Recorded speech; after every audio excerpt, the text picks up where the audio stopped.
Hello, I'm Jackson McDonald, and this is my Chapter 3 or Module 3 discussion. First, I'd like to start off with one of the first questions that sparked a thought into my mind, and it is, according to this chapter, what are rituals? How does the text discuss rituals as a form of communications?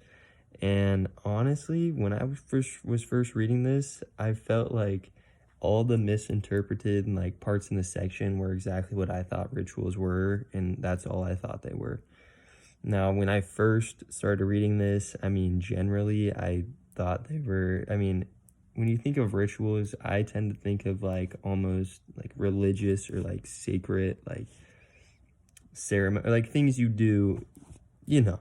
But after reading this, it's kind of opened my mind to the fact that rituals could be things from your everyday life. It doesn't have to be something that you do once a year or twice a year. It could be something you do every day. These rituals are stuff that, whether you notice it or not, you are doing on almost a daily basis. It is a form of technically paying homage to an item or person, but this could be anything from praying before you eat, or even from the idea of washing your hands after you use the restroom.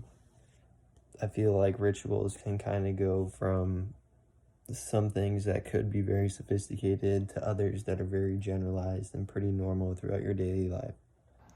Secondly, I'd like to start with question 2.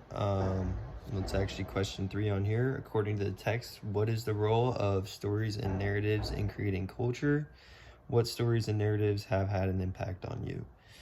This is great. I think this is perfect because stories and narratives are the backbone of us humans. It was our first forms of communications that formed these ancient and historic stories that we still hear to this day.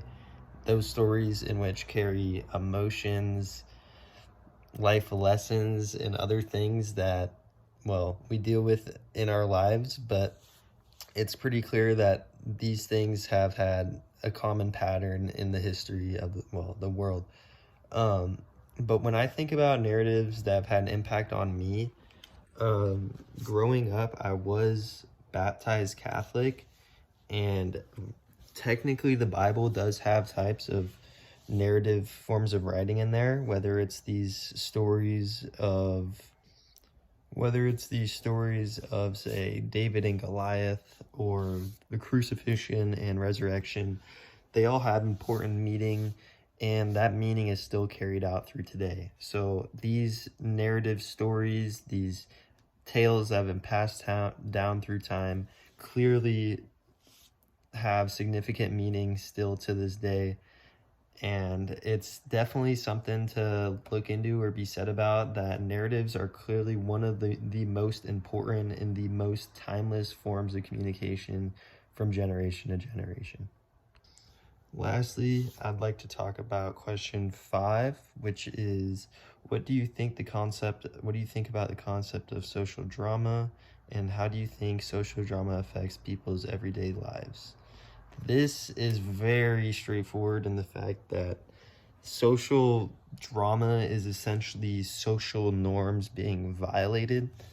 I feel like this has happened to everyone, whether it's on a minuscule scale or a very large scale. Stuff from going to the store and, I don't know, not waiting in line to order your food. You got everyone looking at you like, ooh, my bad, I didn't know. But social drama seems to be like a little invisible boundary for people to, it's like a hidden set of rules that people feel the need to follow. And I'm not saying that you shouldn't follow them. They're clearly made for a reason. But social drama is like, if it wasn't a social rule, if we didn't come up with this rule as one, then we wouldn't be making fun of you for making that mistake. It's like a hidden rule, or like a ground rule. It's something that you should just know better not to do or to do. When reading these social dramas, I almost look at it and kind of see it as like on the internet nowadays, when say an actor or a artist does something that the public isn't too fond about, they get quote unquote canceled, or their public voice isn't as well voiced anymore. And I honestly think this is seen in multiple different places and multiple different scenarios. It was mentioning the Donald Sterling case for the NBA and stuff like that, and that makes sense. To bring into sports again, off the top of my mind, thinking about, I don't know what year it was, but Larry Tunsil's draft lottery issue. He was supposed to go first overall pick, but then a video, a public video of him smoking was released, and he went from the first overall to maybe the 12th. So it just seems like these seeing people do certain things or seeing and hearing people say certain stuff can have more of an impact on the community and how they look at you rather than anything else.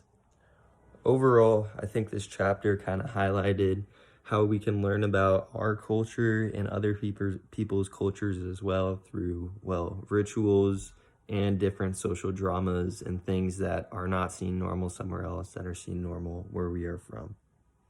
Thank you. This was my chapter 3/module 3 discussion.